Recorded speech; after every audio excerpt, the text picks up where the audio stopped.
And I will repeat just the brief introduction. We are so happy to have Erica from Be a Heart. She's the owner and the designer behind this incredible brand. And this session is recorded for all of you that are joining or participating in this session via YouTube. We hope that the conversation is also interesting and engaging for you. And we hope that maybe in the future you can send your questions, your interactions too. We have Sol translating everything from English to Spanish to all of you that are listening just in Spanish, but really feel free to ask your questions in the chat box. Even if you want to turn on your micro, Erica can understand Spanish. And yeah, if she responds in English, Sol will be there to respond. So yeah, the floor is yours, Erica. Thank you so much for being with us. Great. Thank you for having me. I will speak slowly so that it can get translated, but I will probably start speaking quickly as I forget about that. So I'm really happy to be here. I live in Texas, so we're nice and close to Mexico, but it is a whole different world here in Texas.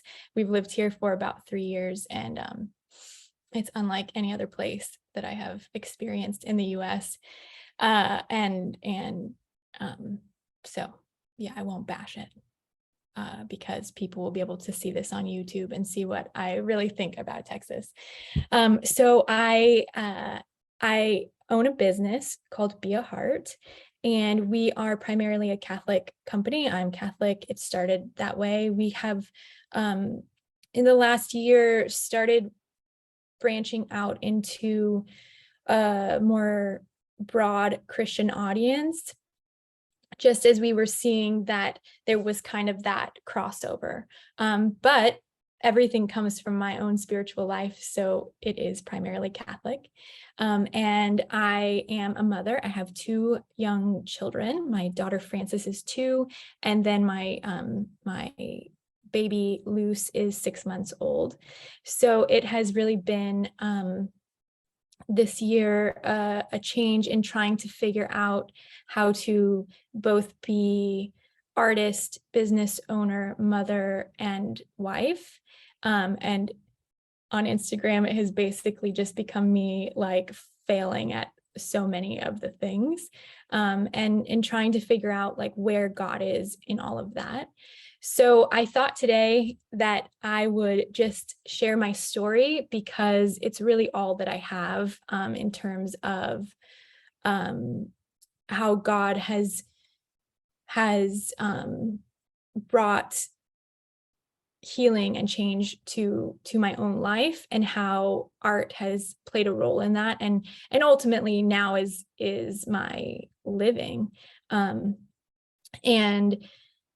I am never good at talking like theologically or anything beyond. It really is my own experience, which I think as artists, in whatever way that you are an artist, that we can be the face of Christ for the world. And we know as artists that it like anything good that is produced comes from our inner workings and our own experience of God, and a lot less about theological ideas. So, you know, I was thinking about it today because it's been a little bit since I've talked about really what beauty has done for me. And I was thinking about when I graduated from college, and I did like a very classic American thing, which is a little embarrassing at this point to talk about, but I went to Europe by myself with my backpack, and I traveled to so many different countries. And I don't know, I had always wanted to go to Europe. So I just, you know, I saved up my money and I went, and I didn't have many expectations or know what was going to greet me there. But I was coming out of a time, college for me was really challenging in terms of finding my place, trying to figure out like what I was doing, who I was. And my story really, I can't talk about it without talking about this, but, you know, and I think it's different in different cultures, but the American culture in college is very heavily coexisting with alcohol and the way that we consume alcohol. And so I started using drinking as like a way to deal with my emotions and my depression, and was living in a big city and just like really wreaking havoc in my life. And I didn't know how to change. And so I was, I think, in a bit of a dark time of my life. And I think right now, looking at the state of the world, there are many more people experiencing this. There's a lot of uncertainty. So like that uncertainty that we experience as, 20, 21-year-olds, where like, we don't know what the future holds. I think a lot of us are experiencing that just because the state of everything right now. And so when I went to Europe, I was going to a lot of museums and doing like more touristy things. But the thing that really was impactful for me was connecting with the pieces of art that I was seeing all around in different countries, and going into these beautiful churches. And I was at a time of my life where like I didn't feel connected to God. And I would go into these beautiful churches in Italy and France and Spain, and the beauty of the church, of the architecture and like the physical space, en los espacios físicos, propelled me towards God. And it wasn't fue lo que la what I was empujó a telling ir God hacia Dios. or Era como que alguien estaba diciéndole algo. It really was like in the way that beauty, like, it's silly but you know what I mean. It like lifts you up to God, and recognizing this importance of beauty to buoy my soul that was heavy, a way that like connecting. I remember like a Van Gogh piece of art, and the colors and the way that the paint existed, knowing that a man had done that, years before, like made me connect with humanity in a different way, and then to God, like this long lasting thing, in a way that I hadn't experienced before, whether it was like in youth group or whatever. So that was really profound for me. And when I came back to the States, I was living in Chicago, and I would go to the museum, and it was just a way to like escape all of the things that I was experiencing outside in the world. It was almost like a haven, these art museums. And so then I joined a mission group that started in France, and I was sent to Brazil. And so I lived in Brazil for a year and a half, and we lived with Brazilian people and also different missionaries. So like I lived with a couple of Argentinians, French, I'm trying to remember where everyone, a Lebanese sister, a couple people were from Ecuador and Peru. So it was kind of this this community, right? Like we're all from different places. We all had to learn how to speak Portuguese because otherwise we couldn't speak to each other. And Hearts Home really believed in the power of beauty as well. So we would put on different events for the people in the slums, whether like one of them, I remember we went to a big, I think it was an orchestra or something. I have a lot of fuzzy memories of this time, but we'd go to like dance shows, because the idea being that the beauty of different creative mediums could bring people like hope and light. So they're living in these really difficult circumstances, and by introducing them to the way that that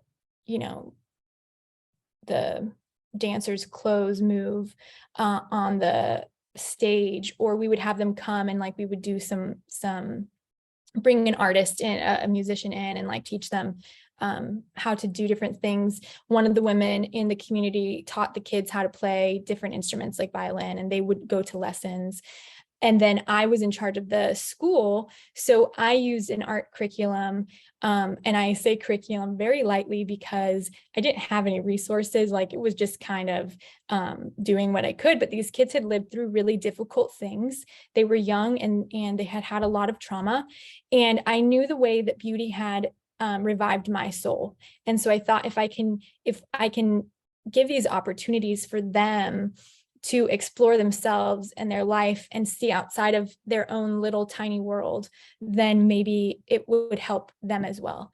And eso podría ayudarlos también, como la había ayudado a ella en su experiencia personal. Entonces ahí es cuando puedes ver el cambio que ocurre.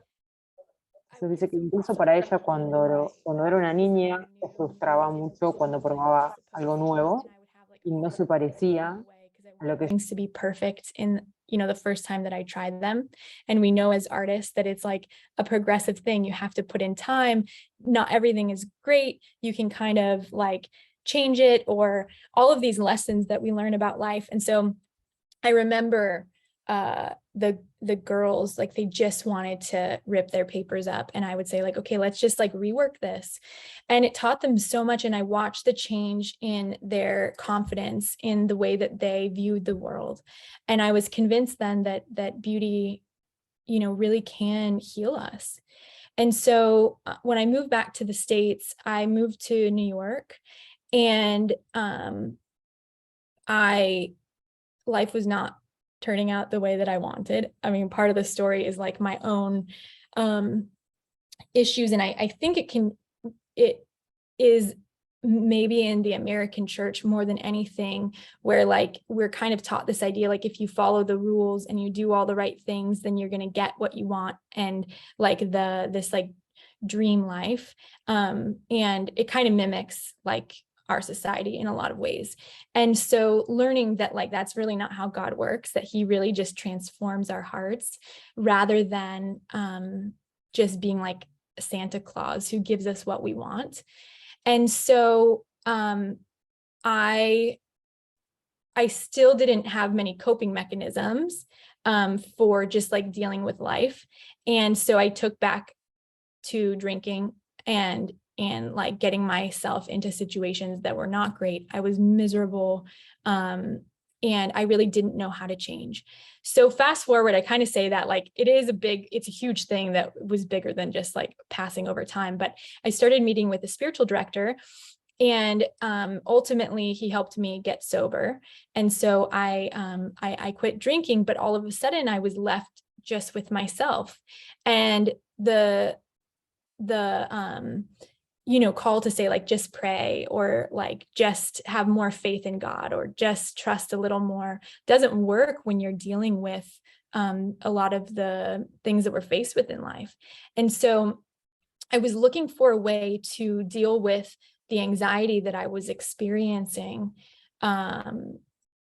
without alcohol. Like I needed something to do. And so I was like, okay, well, I really love beautiful things. Like there is beauty, there is benefit in both experiencing someone's beauty that they have created. But for me, there's even more benefit in the creation of it myself.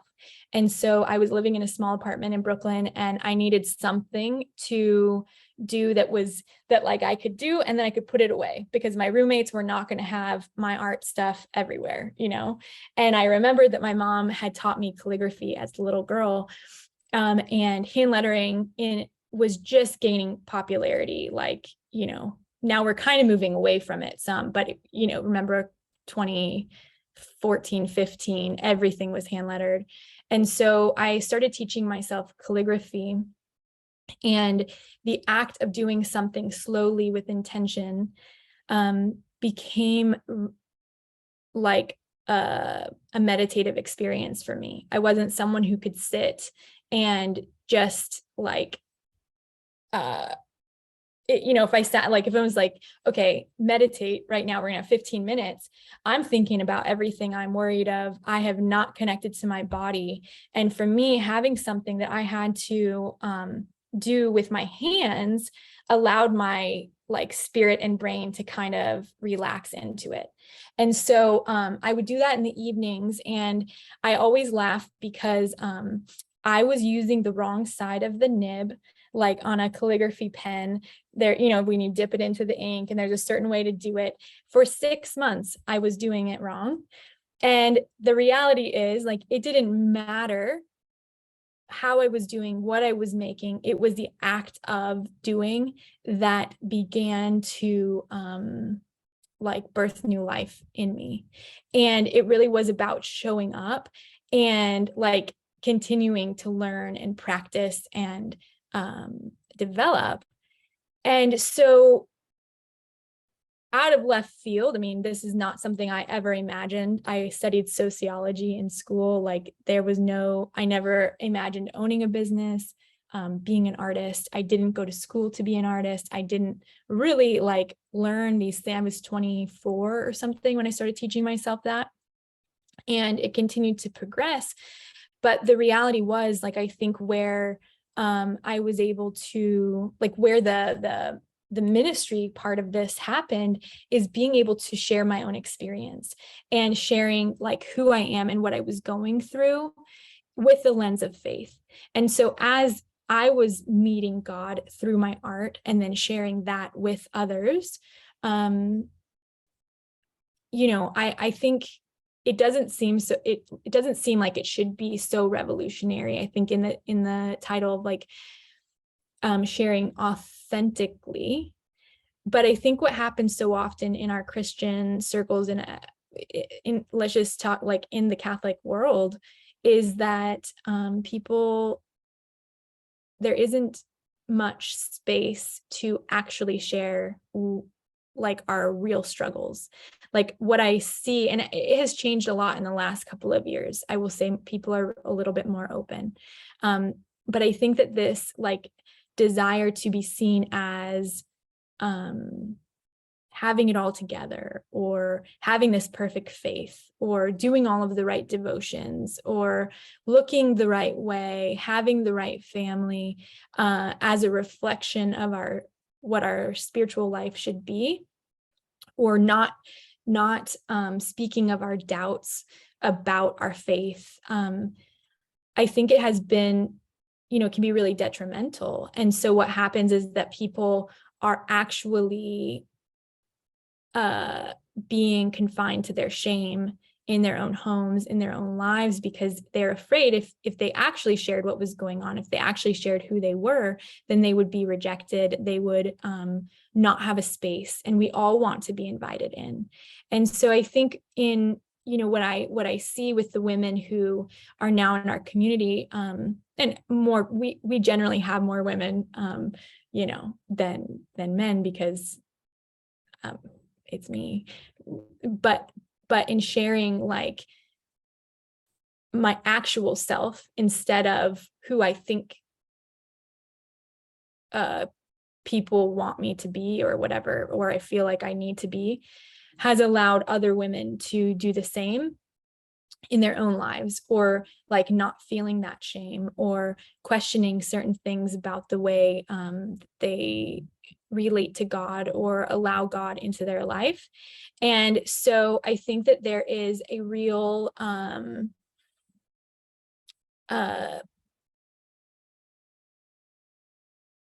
call for us as the artists, because we are more often in touch with our feelings, ourselves. And we know as artists, like, you have to dig into that to be able to produce anything of substance, really, and that other people can experience. I saw something the other day, someone sharing, she was writing a screenplay, and she shared, like, if you are only producing things based on what you think other people want, then you're always going to be left disappointed, because you're always going to be looking for this like outward validation. And so for us, like, and for myself, it is, if I can be excited about it, or if I can create something for myself, and oftentimes that means that someone else is able to connect to it too, but that is not the end goal. So how do I use my art to connect to God, to process my experience, to allow the Holy Spirit to kind of come in and work through, like, with me and through me. And what I have found over the years is that our community has opened up so much. So like, there is a place for people to land who don't feel like they fit in these other circles or places. There's a space for people who aren't Catholic, who don't identify as Catholic, to find space and connect to God in whatever way.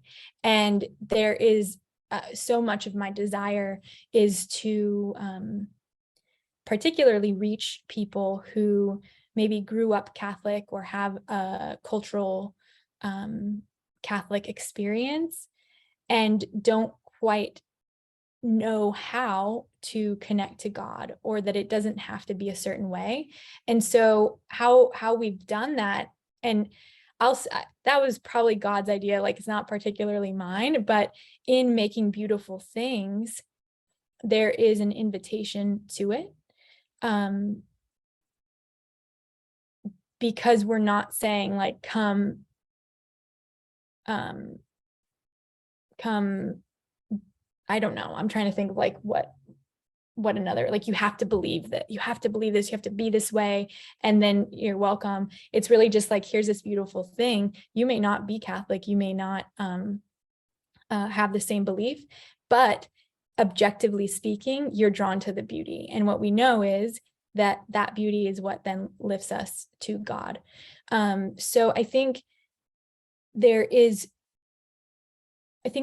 can be too much focus when we look at the ideas of like evangelization, or thinking through, like, I think we can spend too much time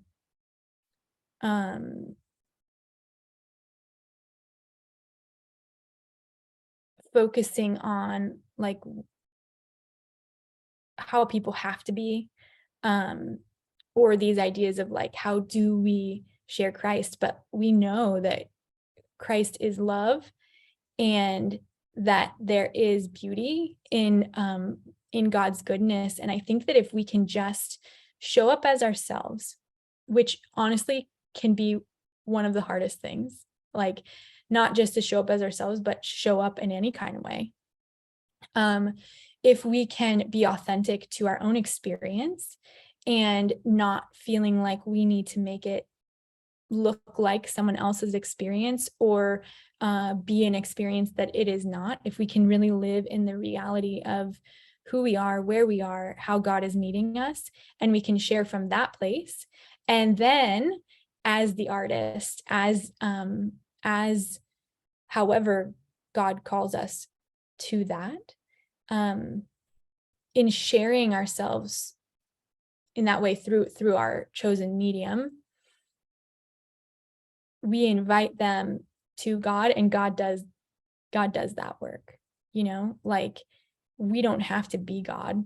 And really in creating experiences of beauty for our community, for the people around us in our churches, but beyond just the church walls, if we can create that invitation.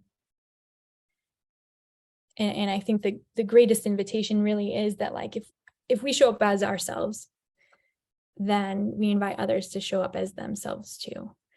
And it doesn't have to be someone who knows how to create beauty themselves, but like, how do we, as the ones that God has gifted with that particular gift, how do we use it to, like, what I'm thinking is, like, the gift comes to us through us, and by joining in with that, if we trust it, then it goes back to God. Like, it's like that circle, and I think that we don't have to kind of control what what happens after it leaves us, right? Like that the creation is its own entity at that point. And like, that's where the Holy Spirit comes in and working, and like how people can connect to it. So for me, recognizing that so much like beauty, whether it's, and I think, you know, we can say like nature is beautiful. So why do people feel that way when you go into a forest or looking at flowers? Like God knows these things. And so how do we tap into that? And I think that the church ultimately knows it for the amount of money that they put into creating these beautiful cathedrals and churches, and has been forgotten in many ways. And we see that in the way that people take advantage of artists in different organizations of the church. You know, like there's so much lack in terms of what people are willing to like pay for a living wage and things like that. But we know that in and of itself, like if we look at what we value, like this is so important in the ways that God can work and really like bring hope and light to people, which is what we want to do. So does anyone have like thoughts, questions? Yeah. Supposedly that I'm the host and I'm always asking many things. Yeah, I have a question. For me, one of the things that I admire the most of your brand is that like beauty is the vehicle to lead us somewhere beyond, but it doesn't romanticize faith, because you mentioned like earlier in 2014, 15, maybe many brands appear, even mine, like showing the gospel, quote from the saints, and many beautiful things. And at the moment, they were like all relevant. Well, not all, but yeah, like what's something new, even the dynamics of social media. Yeah. But I'm sure you know some of them, like using this beauty not as a medicine, but as a weapon in some ways, like trying to romanticize things that are not the same for all of us Catholics. Right. Weaponizing things for pushing this, I don't know, like the purity culture and many other things. That it's interesting how beauty can work for good and You're for right. not all good things. So yeah, my question is, well, it's not a concrete question. Is what are your thoughts about this weaponization? Is that a right word? Yeah. Weaponization of beauty, and how have you turned your gift and the beauty you can create into something that actually can liberate instead of imprison people? That's a good thought. And I think maybe this could be we could even have a conversation about it, because I don't know, you know, I'd love to hear what you guys think too, because you're right. Like I was designing for another brand that was Catholic, and I put a lot of time and a lot of effort into designing, and we, you know, it got really big because it was beautiful.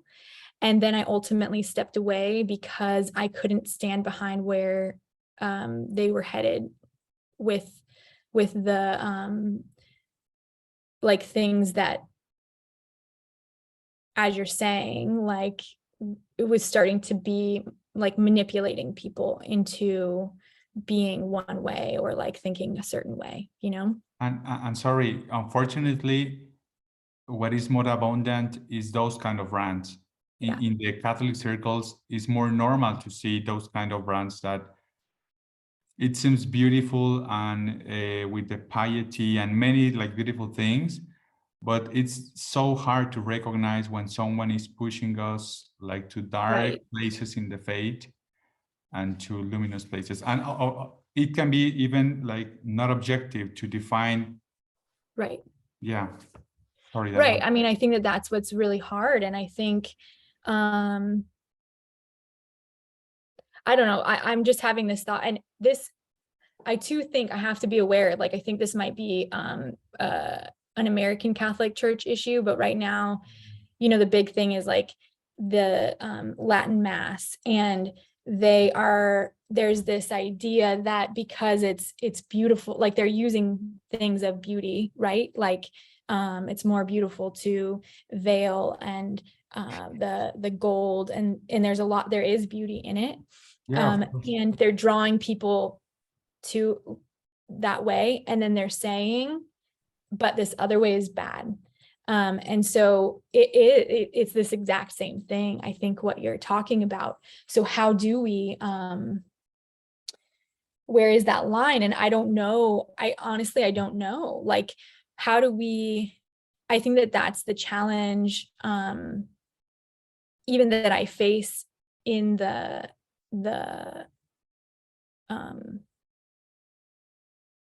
market, right? Like, we aren't for there are some people who just, the thing is, like, it makes money. It is lucrative, because if you can tap into beauty and fear, right? Like, those are the two things. Like, I'm afraid that I'm gonna go to hell or whatever. So like, I better go this way. And I think when we use fear to manipulate people, like, beauty is just another avenue to do that. And so we're in a really strange time, I think, too, in the church. It's very different than it was in 2014 for me. And we, I'll be really honest, there's a lot of people who really don't like what we're doing. And there's a lot of like boycotting, like, you can't buy those things because, X, Y, and Z. And I think that is, I don't think it'll ever go away too. And as artists, as people who can appreciate beauty, I think the only thing that we can do is to do something different. And we like allow God to be God. And it's a hard time to watch it happen. yeah. So I don't know if anyone else has other thoughts too. Yeah, that's what I was about to say. Gauravi, yeah, please jump in. Yeah, so I actually loved the experience that you shared, and I relate more to it because in India we have so much culture that it is very overwhelming. And for me, particularly, the symphonic creative does not end at church, as you said, because majority of my weekdays I am at my college, and in my entire campus I don't even have one Christian, forget about Catholic. So for me, to have that symphony with students and colleagues that are from a different cultural as well as religious background is a very big challenge. So it is easier for me to tell a fellow Catholic, oh, you can read this, that's written in the Bible. But for somebody who has absolutely no concept of Catholic, or let's say Christian religion, it is so very difficult for me to find that symphony, that beauty, because their idea of beauty is much more different than our idea of beauty. Their way of celebration is much more different than our ways of celebration. And then there has to be some coexistence. Like, I can't boycott their festivals, but then I can't be like completely way too involved. And it's so much of there is a lot of healing that is required. And also politically, it's a very unstable situation. We have a law that we cannot convert. We are always seen as converters. We have law that we cannot have beef. We have prejudice if, like Catholics, Christians are eating non-vegetarian food. There are people who will not go to restaurants if they are serving both vegetarian and non-vegetarian food. So there is so much of, beauty required at so many levels. And all the Catholics in India, I can say, have faced this kind of challenges where we try, like I used to pray a lot, God transform this person, but I realized, okay, I was supposed to transform and not them. And I was supposed to, change my approach or open my heart and mind in true sense to accept somebody who does not recognize Christ, will not recognize Christ maybe. So like, I would like to ask you, how do you deal with it? How do you find beauty in situations where people do not accept you as a person based on the religion or your eating habits, or things that you may, do? Yeah, thank you. Yeah, I think it's interesting. I mean, I'll never understand what that is like, because it is so different here in my experience, which is that there are a lot of Catholics who don't like me because of the way that I have come to see Christ and my relationship, and so that's been a bigger struggle for me. But I think maybe some similarities, right? Like, how can I say my experience of this is my experience, and so I can stand firm in that. And my spiritual director helped me a lot to recognize how to that it is God who sees us. And I don't, for me, it is really in a way of living my own life, and not feeling like I don't feel a pressure or really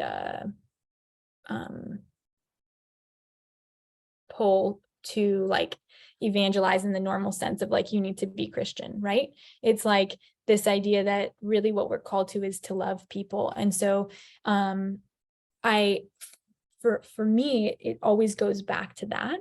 And my spiritual director once said to me, I was trying to figure out like vocational things, like what am I going to do? And he's like, really the only thing that God's will for us is to love. So how do we love people? And I think that is the great call in our ability to love them in who they are, and not feel like they have to, as you're saying, like be changed in any way, that like Christ is seen, because that is what he teaches us.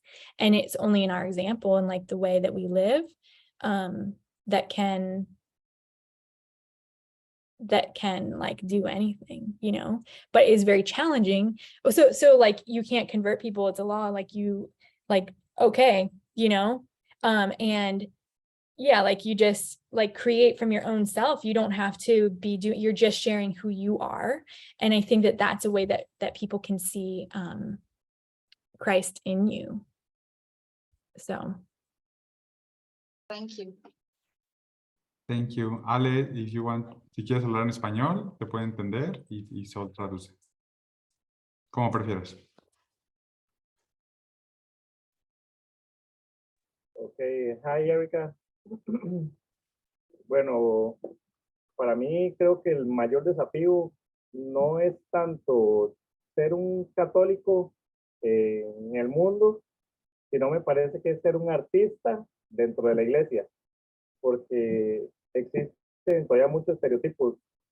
Las personas dentro de la iglesia, bueno, no todas, pero muchas personas dentro de la iglesia, a los artistas todavía lo tienen muy estereotipado, dependiendo del campo en que estés. Por ejemplo, yo soy de profesión diseñador publicitario y gráfico, pero también soy artista tatuador. Entonces pueden imaginar, todavía en pleno siglo XXI, todavía existen muchísimos tabús en cuanto a esto. Y muchas personas dentro de la iglesia todavía, aunque uno quiera servir, yo llevo toda mi vida desde pequeño sirviendo dentro de la iglesia, me encanta poner a disposición de la iglesia mi profesión y todo lo que pueda hacer, pero aún existen muchos tabús y muchos estereotipos en cuanto a esto. Cuando uno quiere servir y ser artista dentro de la iglesia, todavía se le dificulta mucho por eso, porque aunque uno quiera poner belleza, pues se ve más la parte de la persona, de la vida que llevas, que igual no te conocen, no saben tu experiencia de vida, pero tal vez, por ejemplo, a mí, que con tatuajes, que con pelo largo, barba, todavía eso se le separa tal vez de tu fe. Debería ser algo integral, que no se debería ver la apariencia, sino otras cosas. Me parece que mi pensamiento es eso, que lo más difícil no es salir como católico al mundo, sino un artista vivir en la iglesia. Okay, my Spanish, I'm like, yep, I got about half of that, and I'm pretty sure I followed, but I want to make sure. So I'm like, ooh, what if I miss something important? But I think like the idea of, I'm going to see, and then you could be like, no, that's not what I said. And then you can translate it for me.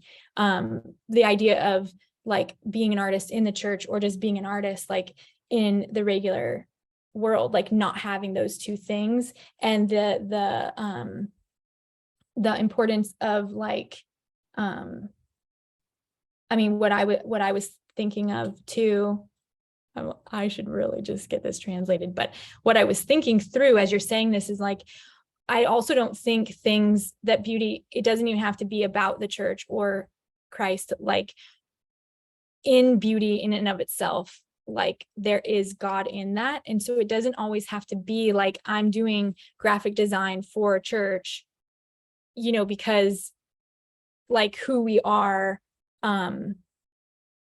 is like we bring our Catholicism, we bring like our identity in Christ to our regular work, whether it's outside of the church or not.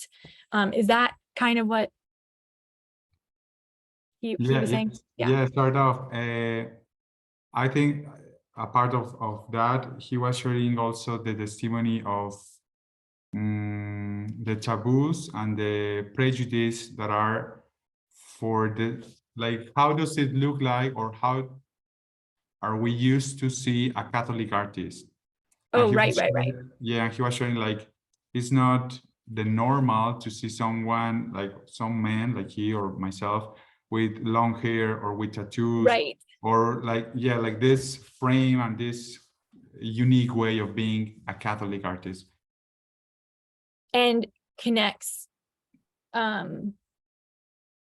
like allows people to see that there is diversity, right, and space for you in the church, like that both and experience that is so important. And then also for Catholics to see that an artist, like a Catholic artist, can also create other things. Like we aren't one-dimensional people either, who only can talk about God or only create religious things, you know? But that call just like to bring every part of us to our art is important too. And I think, you know, I was thinking about the question, two of these other brands, like so much of it can be like, it's not even, they're paying someone to create what they want them to. They're not particularly artists themselves, right? So like you're commissioning something to be beautiful, but really at the core of it, they're not artists. They're not seeing things through this artistic lens that's very sensitive or, you know, connected to self and to God. And so that can be how it's weaponized. Like they're the ones who have, let's say, a bigger budget, and then they can use it to push their own agenda, you know? So, and it is unique in that like, it's very difficult to be an artist and have a business and a brand. And like, those take so many other skills. And so even the artist can be used in a way that is manipulative, because those are the people that are going to pay our bills, you know, which we need to do. So. Thank you. I don't know if someone else has another question. You can use the chat or speak directly. Sophia, I know you are a big fan also from America and all the things she created. Yes, I am. Well, I hope that my English will help me right now, and the Holy Spirit became. But well, I'm Sophie. I'm from Argentina, I'm a graphic designer and a digital communicator, and I followed your work, Erica, from Instagram, and I'm a huge fan of your work. And right now I am seeking and finding the way that I can create my own vocation and my own type of graphic designer, because I realized that I like a lot of things that nature, sustainability, graphic design, communication, project management, and I don't know how to bring it up together and everything light up to God. But well, I write a lot and this conversation inspired me a lot. I don't know where my life is going to be, but we don't know. It's not in general ways, we don't know where we are going. Right. We are going to heaven, but no, but no, thank you very much for this place, Kike. Also, thank you for being the bridge that connects us and share these places that inspire us. And what came in my mind is that I love a lot of prayer that is from Cardinal Newman, and the prayer says that we must irradiar a Cristo. And when we were all talking about, well, communicating authentically, or I don't know, because I'm a graphic designer and a tattooer, but if we pray that, well, Jesus and God create me this way, and he loves me the way that I am, and I am that way for a reason. So I think that every morning we woke up and say, well, do whatever you want to do with my life, and here I am to co-create the life that you want me to live, but also like this, no, co-creating, let him be our plan. Sorry, You're great. You're doing great. But also our freedom. Right. He contemplates our freedom, so that's where the co-creation goes. Well, I will put my part and you will put your part, and then we create what you are going to, what's your plan. But because I don't like this one, well, Jesus and God gives you a task and complete it, and no, right. Because where is the freedom? So, well, there is no question. No, there is more. It's great. It's an you added to the conversation. I think it's so important to recognize that us being us, like each of our individualities is what, like that co-creation, if God is in us and created us, then in our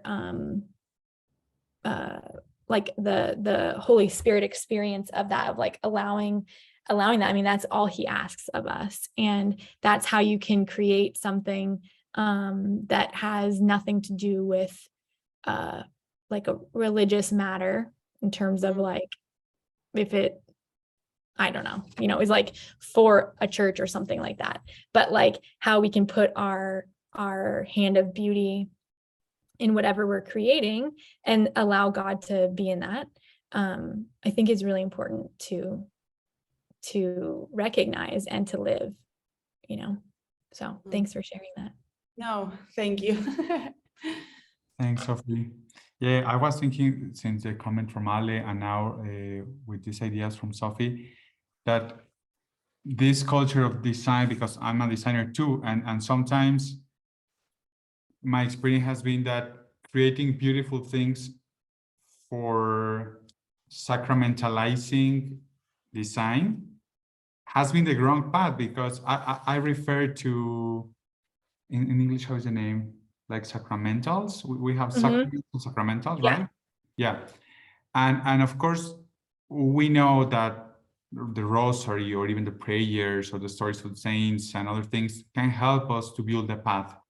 But at the end, they themselves are not the bread, you know, the life that nourishes. And sometimes in this culture of creating beautiful things, tattoos, products, services, even a beautiful account on Instagram, or like whatever beauty looks like for you, I think there's like a trap trying to absolutizing what we create as like an only path for conversion, or and of course it happens, to Take Me Back, now to TMB Lab, and maybe it's a trap for many other ministries, that when we get to one point of, I don't know, certainty or success or engagement or all those things that are around digital environments, I don't know, it's just another comment to add to the conversation, that it's so important to have circles of discernment for creatives, because it's so easy to jump in this trap and moving to a path of, I don't know, like even, how do you say, like sectarism? Like with beauty, we can really make communities, but not for inclusion, but for excluding whoever is not thinking like us. I love the example from Garobi, because yeah, there are many realities, even in Christian environments, where all Christianisms are totally different. Yes. And we cannot share like the same idea or the same image, even the same name of God or the same way to pray. Pues ya. Ale, déjame darle palabra a Carla y luego vamos contigo para tener más voces en la sinfonía.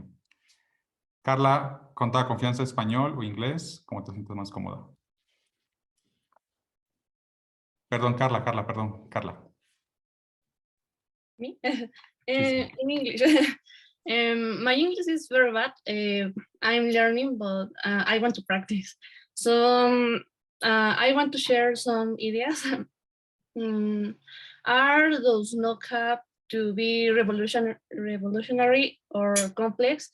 The most beautiful art is to show real life. Chris acting our lives. Like you in your account.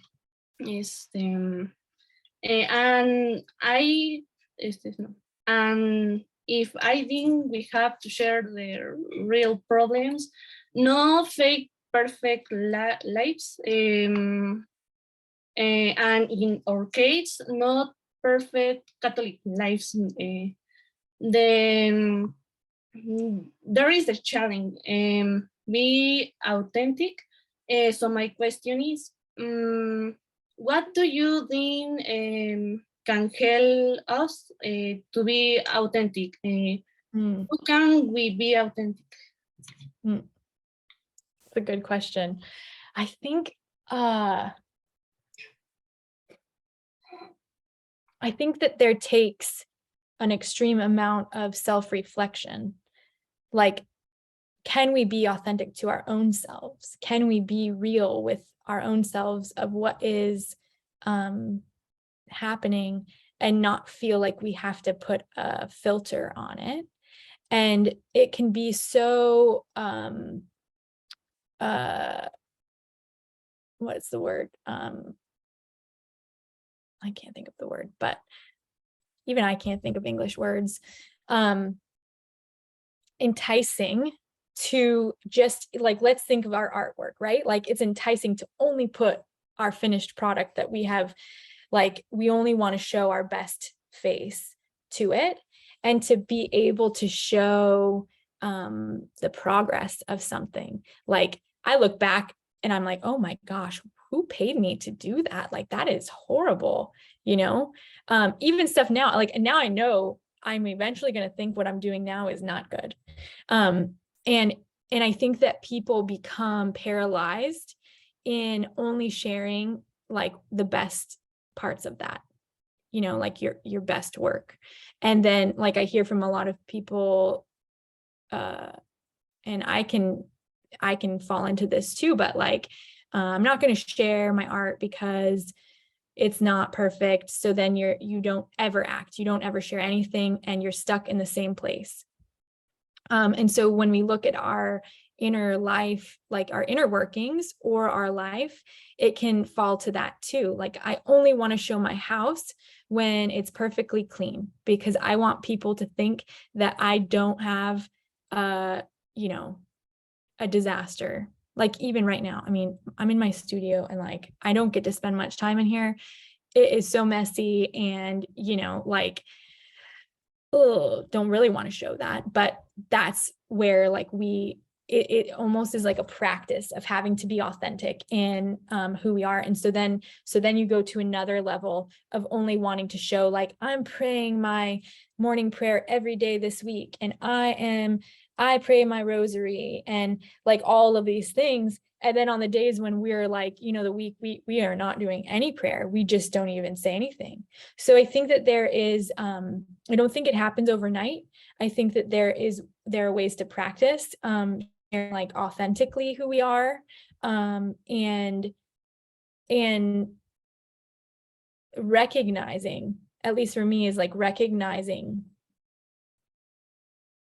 that who you are and your experience and your difficulties and your joys, like, it's not just sharing the bad parts either. Like, I'll share my house when it's clean and when it's messy, but like, if we can show the vastness of who we are in our humanity, in our lives, in our art, then like, there's so much value in it, because we can see ourselves in each other, and that's like how connection is formed, right? Like, you can feel like, oh, I am like them, or they are like me. And so when we then think about like, you know, inviting people into our communities, like, then if she's having a hard time and I'm having a hard time, like, I could be welcome there in my hard time. And so I think like through our art is a really good example of that, and not having to like be perfect all of the time, because I think that like, as we were saying, like, this purity culture, that is like the trap, that like, you are only welcome here if you are perfect. So I hope that helps answer your question. Thank you. Ale, now it's your turn again. Okay, I try to speak in English, but it's not so good. Sophie motivated me to do it. Well, I think in a question, how we can fight against the stereotypes, or to put or share my beauty into the church, or we have, how we can fight, or we don't have to do it. Sorry, I got very distracted. Yeah, sorry. Like, did I do something? So you're like, how we can fight against the stereotypes into the church. The question is how sorry, like cut out right when you said how to fight against the stereotypes. Oh, stereotypes. Yeah. To put or share my beauty, or we don't have to fight against them. May I like compliment and build? Yes. Yeah, it's interesting because you share novenas, you share images of Mother Mary, you share like many traditional things that can be seen as the stereotypes of Catholic living. And for me, it's really, I mean, I love your style, but beyond the style, I love this freedom and this narrative that you push using what is beauty within the Catholic Church. I mean, you are not taking everything and like, this doesn't work anymore. No, you are like retaking. I love this idea of tradition is not static, and you are taking what can help us to continue building a bridge towards God. But maybe this question of how can we fight against the stereotypes, maybe for giving some more context, if you haven't seen like all the work of Be a Heart, or yeah, just came to my mind because it's interesting how you do it. Yeah, I think it's like using what is around me to inspire ways of taking these like traditional ideas and things that we love, like, right? Like we are all Catholic because we want to be, and that we have found value in it. And so things like Mary or even the saints, you know, I was living in LA when I had started, and it was like, how can I translate what I'm seeing on the street or in the shop, like the local shop, with what I'm seeing in the church? Because if we believe that it's living and breathing, then like these things are still relevant, and they just kind of need like an update, you know? And I think that there are so many, the past couple of years, I mean, as you're saying, like 2014 was kind of like this renaissance of creating some more modern and fresh ideas. And I think it's just like, for me, it's really gone back to what are my own personal devotions? What are the things that that call me like in my spiritual life? Like I have a very hard time creating things for like a saint who I don't connect to, or like a concept that I don't understand, or like, so really creating from my experience in the church and putting, you know, maybe something you're using like in a secular way or design that you're seeing, and like, okay, how can I update this image of Mary to reflect that? Or like graphic design, you know, maybe like, let's say you have a secular client and that looks really cool. Well, now I'm going to use that idea and bring it into the church, because I think that there is space. I think there is space for it, and not everyone is going to want it. You know, there, at least over here, like people that only want like a traditional kind of thing, but it's not like throwing it all out. And it's not even to say that it's bad. It's just like, how do we make it our own? Because God is here in like present now. But I think that's what you're doing in this whole, I mean, everything that you guys are doing is leading to that, and bringing together people who understand that. You know, it's so interesting because last edition, the topic, of course, was creativity, but it was more skillful, like trying to connect with the trends on social media and video making and many other things. And we invited people from, like important brands, or like those influencers rising in 2019, I guess. And many people attend because it was more skillful.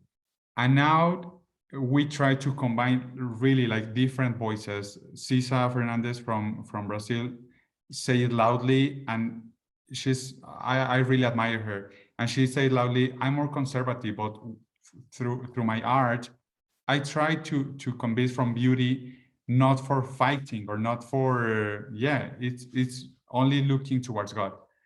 And of course, tomorrow we have James Martin, that for many people is like the devil.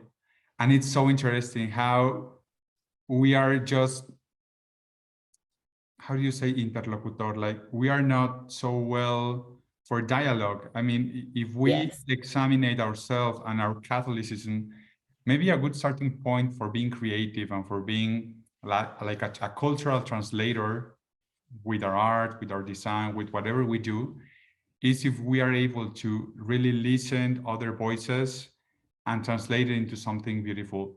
I'm sure many people doesn't know, for example, the Examen podcast from James Martin, that is literally based on the gospel and helping people to pray.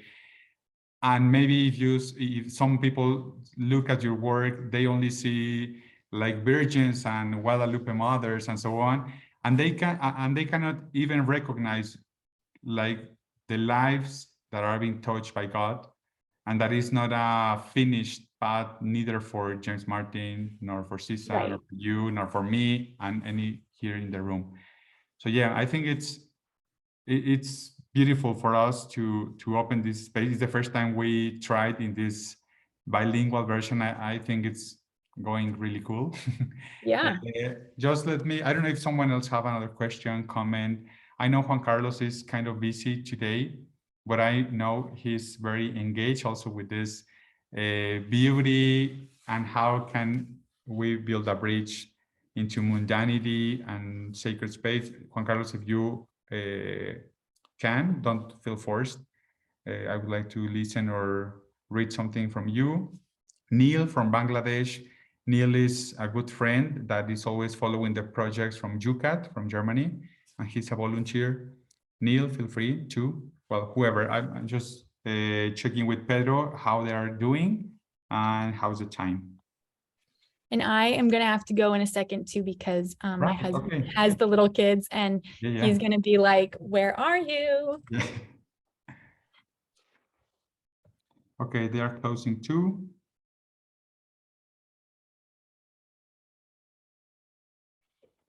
Speaking of, my husband just texted me, where are you?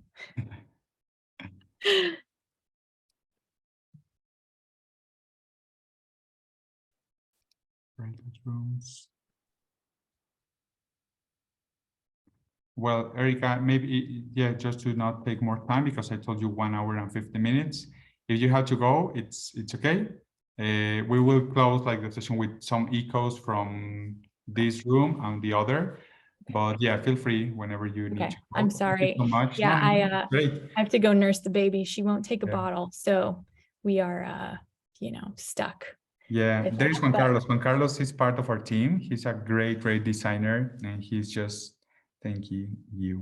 Yeah. Well, thank you, Erica, so much for Thank for you the guys. time. Thank you guys for all your thoughts too. I'll be thinking about them. Yeah. God bless you. Thank you. Thank you. Bye.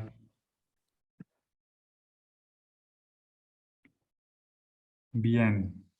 Bueno, dice Pedro que en 2 minutos vuelve. Bueno, aquí tenemos 2 en inglés, so I will keep my English. You know, una cosa que yo aprendí en India, one thing I learned in India is that accents are irrelevant.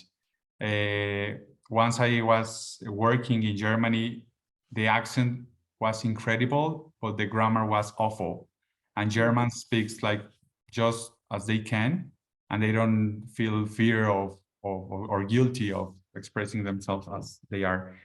And it's funny because when we go to contexts like US or Europe, we think that the accent is only like in one way, but I learned from Indians, they speak incredible English, and the accent for us Latinos is difficult to follow. But once we like realize that it really doesn't matter, it's always a good practice to connect and to express emotions, because when we want to share it like perfectly, sometimes we miss what we really think. But when we express from emotions or from reality, it's much more easier. So congratulations, guys. Diciéndotelos en inglés mexicano. Creo que ya los podemos llamar.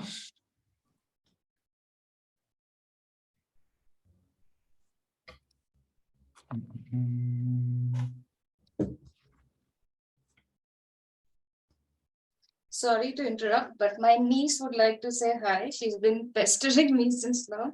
Say hi.